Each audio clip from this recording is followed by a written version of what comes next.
guys, it's Michelle here and welcome back to our channel.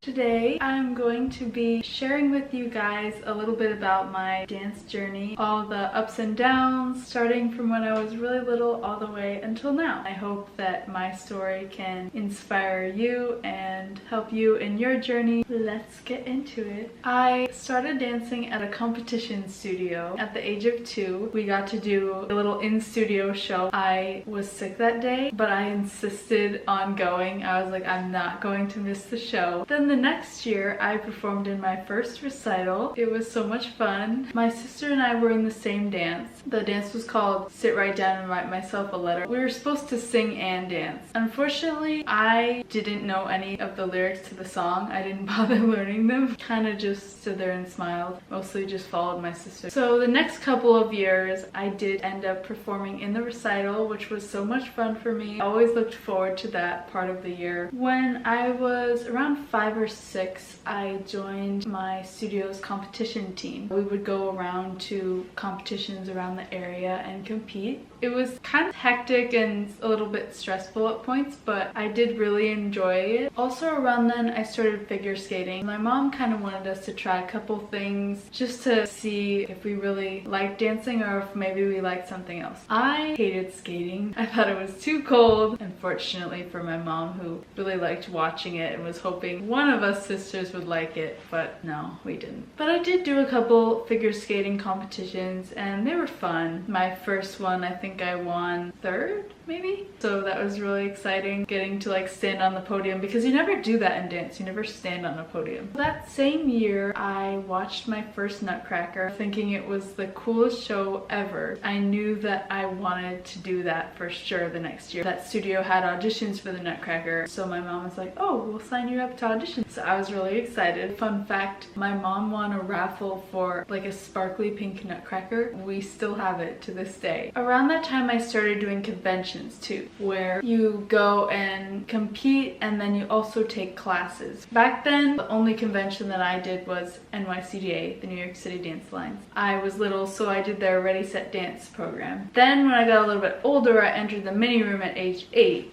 I didn't really like the classes so much. I feel like I was a little young and I didn't really appreciate it. I was kind of like, this is my weekend.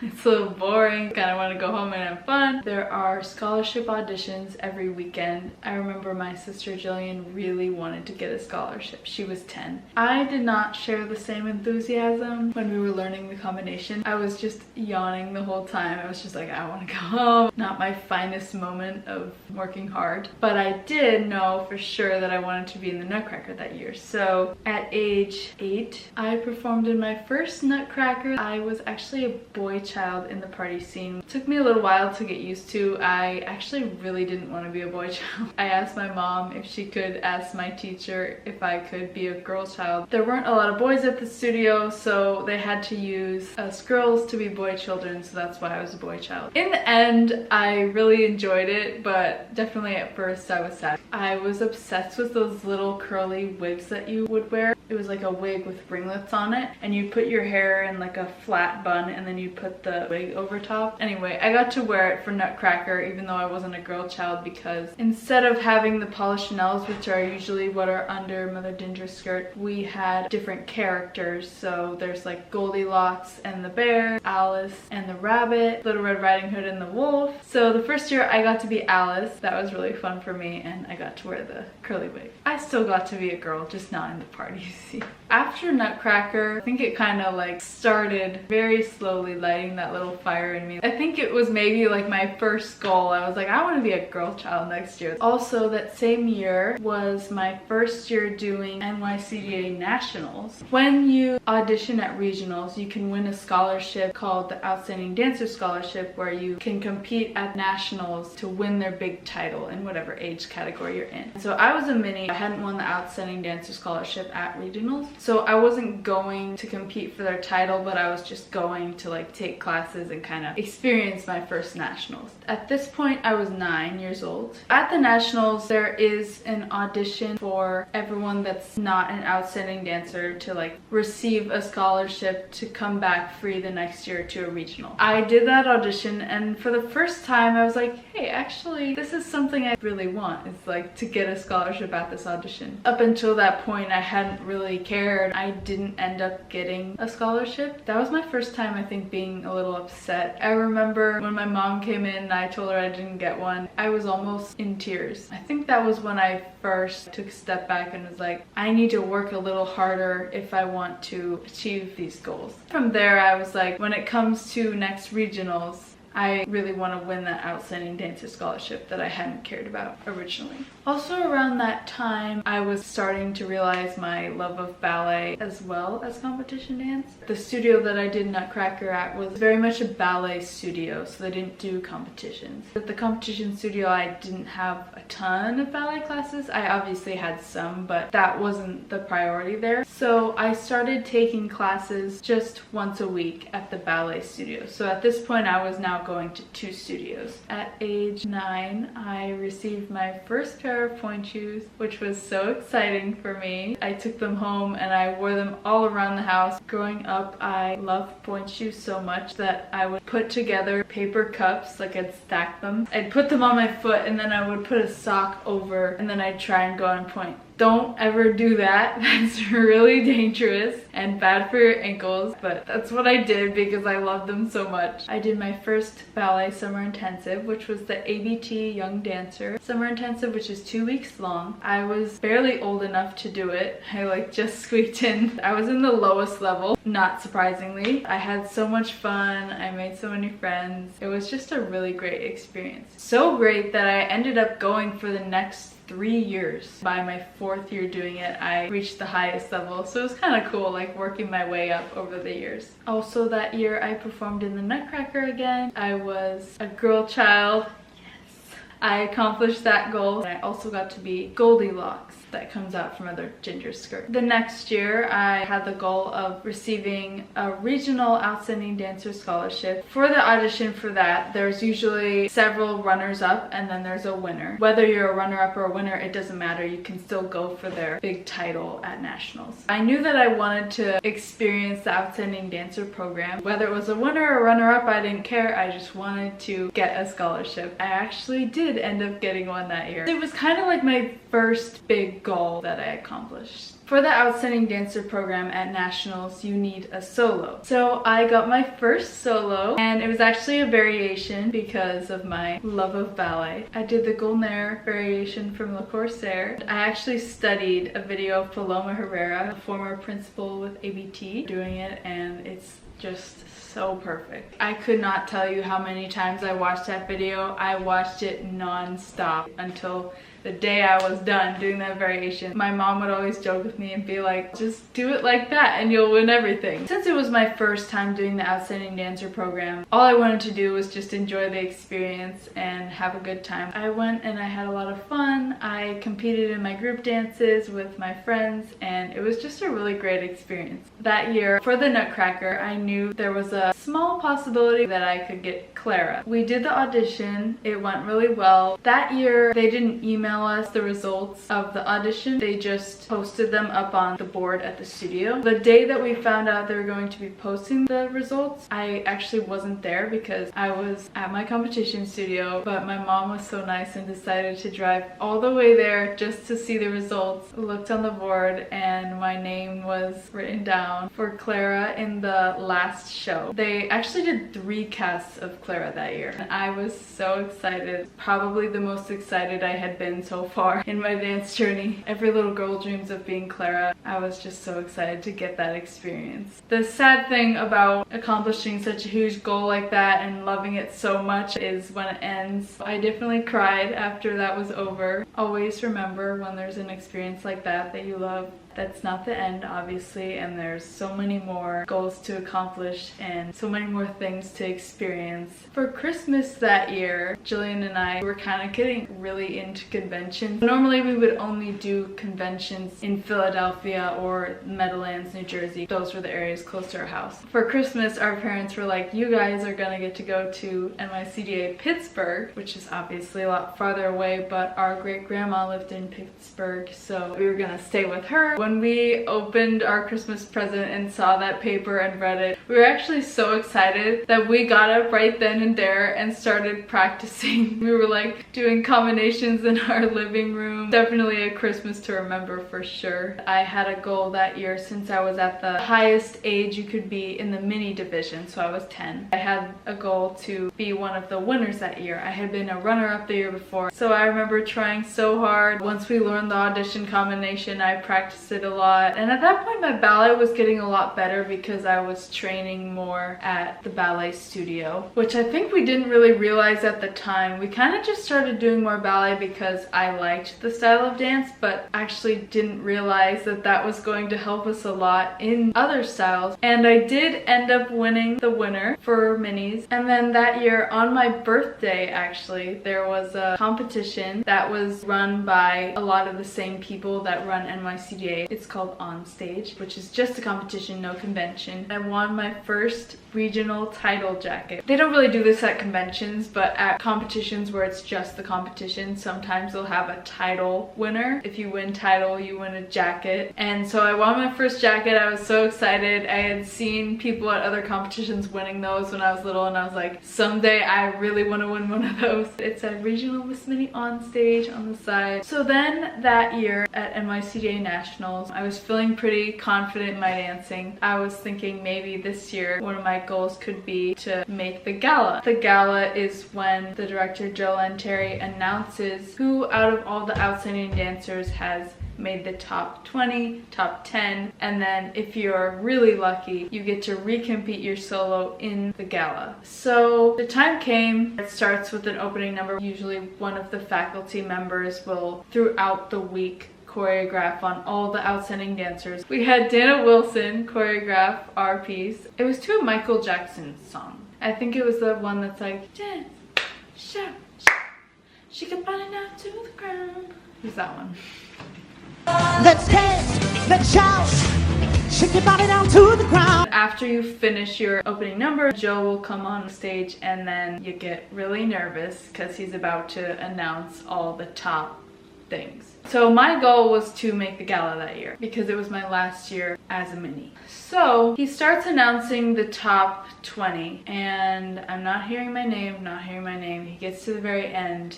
I never heard my name. From the top 20, he'll announce out of that line of people the top 10. At that point, I knew, first off, I didn't make the gala, and then secondly, I didn't get anything. I just remember that was the first time I really felt really devastated. I guess going in, I had too much confidence. Obviously, it's like the best dancers from around the country, and I think I just didn't really realize how good everyone is when I was that age. That was sad for a time.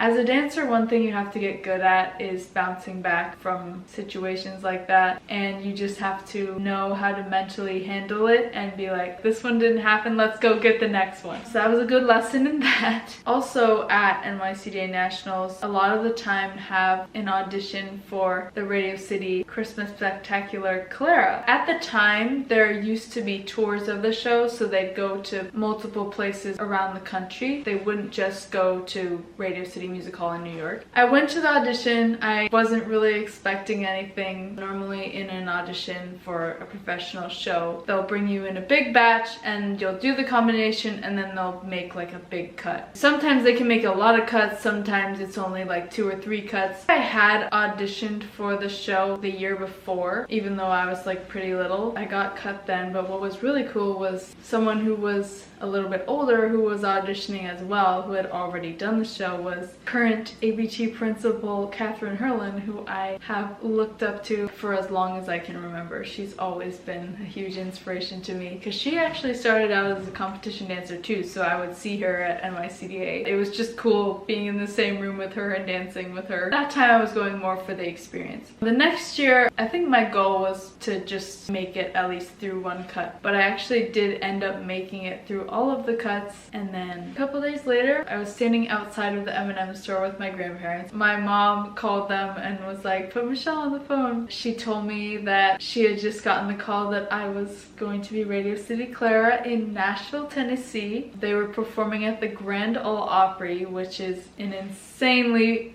big and famous stage. I was definitely really excited. I don't think I realized how cool of an opportunity it was until I actually got there, but I was definitely really excited. I actually got cast with the girl who had won the whole NYCDA Nationals for Minis. Shortly after all of that, I also competed at Onstage Nationals, the competition that I had won the regional title at. Since it's run by the same people as NYCDA, it was actually on the same stage. They just changed the backdrop. It's a lot smaller of a competition, but it was right after NYCDA, so I just like rolled right into that one. A few of my friends from NYCDA did that one too. I remember maybe I was just run down, but I got so sick for it. I had the stomach virus. I was laying on the floor next to a trash can minutes before I had to go on to do my variation, which was on point too. That was definitely an experience. And then they had like a little mini gala at Onstage. Joe Terry was actually announcing that too, so it kind of felt like I was still at NYCDA. He announced my name as one of the top 3 that was gonna dance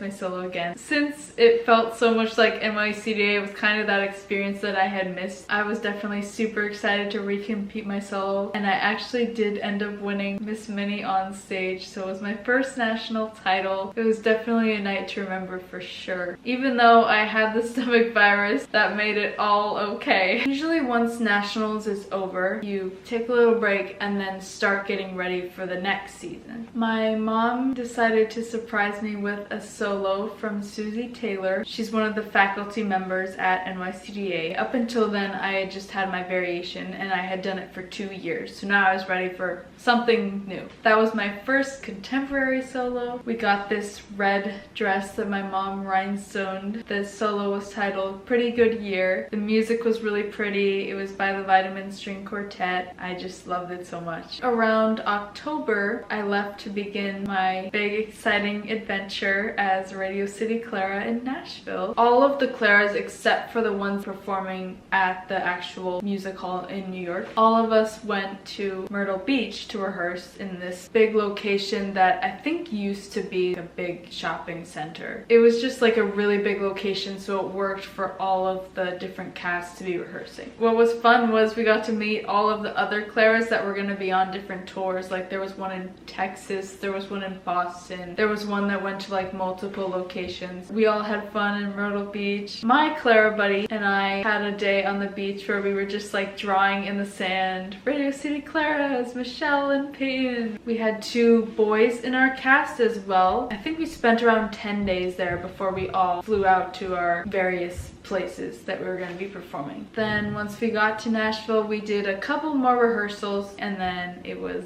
showtime. Definitely there I learned so much about how much goes into a professional show. There's marks all over the stage where they put all the props or where you put yourself, like where you're going to be spacing wise on the stage. And then there were tape lines across the stage that were different colors, and sometimes they would say put your heel on red or your toes on red. It was like so specific. So that was a really cool experience for me because I was only 11, so I had never done something like that. So it was cool getting to see how it works in the professional world and be a part of it as well. What I really appreciated about the show was in that version of the show, the Claras got to be in so much more than just the Nutcracker scene. So the Nutcracker scene is very short, and it's actually a bunch of like dancing bears with Nutcracker costumes on. And then Clara has a dream that all of her toys come to life. So it's really cute. So all the bears are like super huge and then she's really little. I got to wear so many cool costumes. I even got to be a gingerbread girl at one point. My favorite costume was the Carol of the Bells costume. The whole dance was so stunning. The lighting, the costumes, the sets. I got to wear this beautiful white dress with like big puffy sleeves and it was all sparkly. It was just such a cool experience. The whole thing was just incredible. It will forever remain one of my favorite things I've ever done, and getting to be up close with all the Rockettes, experience the backstage life of the Grand Ole Opry was crazy. I will forever be grateful for that experience. It taught me a lot about how to be a professional. Took that with me for sure. Once I got back from Radio City, I had lost a little bit of my technique since there were so many shows every day and you had to be there for every single show. So there really wasn't a lot of time to do anything else other than the show. We didn't get to take as many classes as you normally should, but what was really nice is one of the ensemble dancers offered us classes while we were there, which was really nice. I also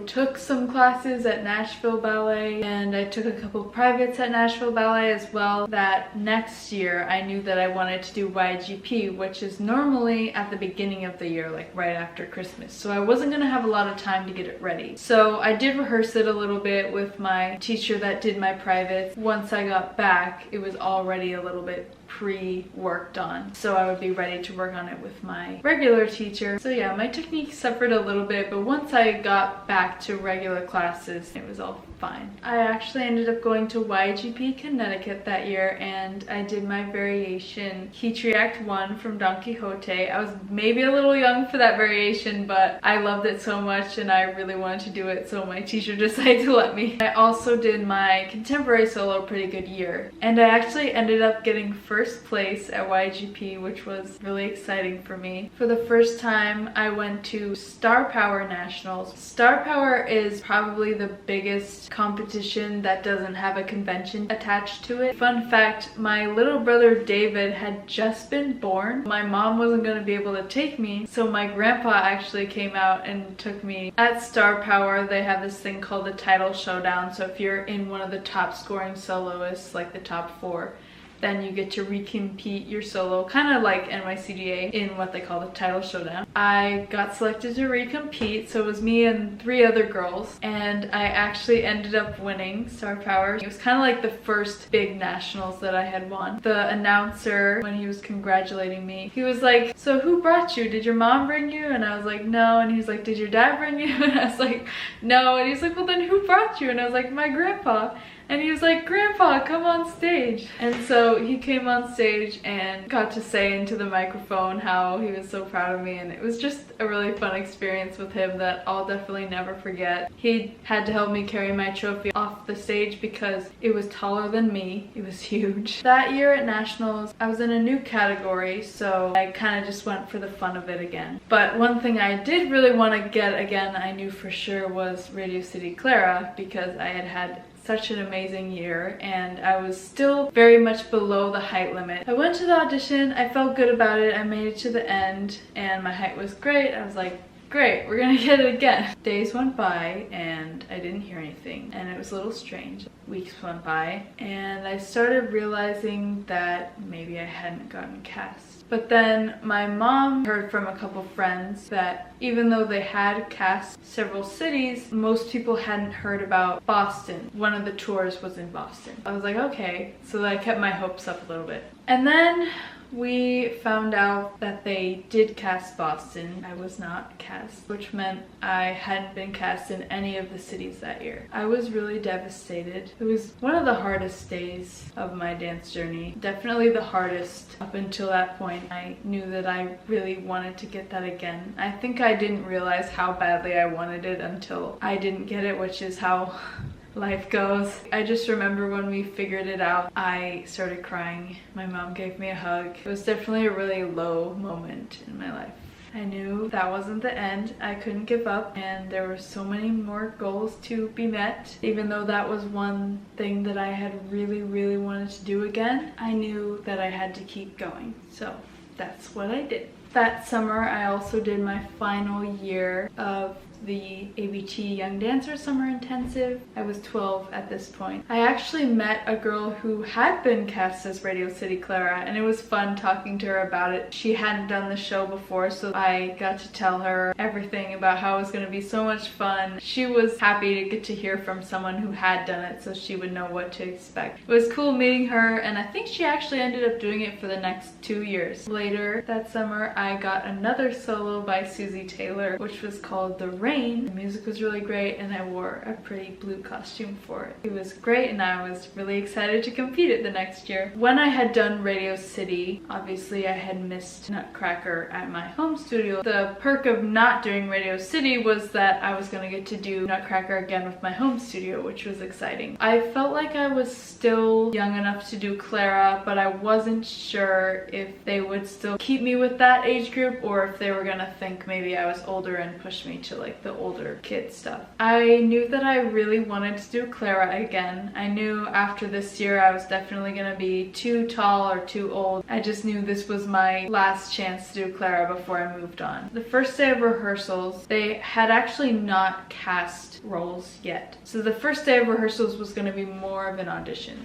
And it was on a Saturday, and I remember I woke up that day, I felt so sick. I spent the morning trying to convince myself that I wasn't sick and that I was fine and I was going to be able to do the audition. I was trying to move around, I was trying to eat something, and I just was not feeling any better. And I remember trying to stand up and do my hair. I just felt so terrible. I had to stop and lay down, and I think I knew in that moment, I was like, yeah, I'm not going to be able to make it through a whole day of Nutcracker rehearsals feeling like this. So I missed Nutcracker rehearsal that day. I remember my mom taking the rest of my sisters to rehearsal, and as I saw the car drive away, I just started crying. I was like, this is it. I'm not going to be Clara. They're going to move on to somebody else. There was another girl who was around my age who I knew if she was doing Clara, then they'd probably also keep me in Clara. When my mom got home at the end of the day with my sisters, she said that they had my friend who was around my age do Clara, and that my teacher had said the next week they were going to have me do Clara. So the casting still hadn't come out, but most likely the two of us were going to be doing Clara. I remember being so relieved and so happy, and I could not wait until the next week came. I did get to do Clara that week. Actually, the two of us had done it the year before I went to Radio City, so it was fun getting to do Clara again one last time together. I remember at the very end in the shows, there was a section where we would hold the Nutcracker in our hands and we'd lift our leg to arabesque. It was the moment where at the very end of the whole ballet, she wakes up from her dream and realizes like the land of sweets and all of it was a dream, and that's like the final scene and the curtain closes. Since you're the only one on stage as Clara, it's a little bit hard to balance. I remember that year just like, this is the last time I'm gonna do this. I really wanna stick this ending and just leave my mark, you know? The first show I moved my heel once, and then the second show, which was my last show, was rock solid. I didn't move a muscle. I'm definitely still to this day very proud of that. It was so incredible getting to do Clara again. Even though I didn't get to do Radio City that year, I had so much fun doing Clara at my studio one last time. Just know that if there's a goal that you really wanted to get but you didn't, there's always something else, something better, and God always has a plan, and don't ever forget that. And that is the end of part 1 of this video. Hopefully you took something from that, and hopefully there's something that you can relate to. Make sure you subscribe because we post every single week, and I will see you next time. Bye!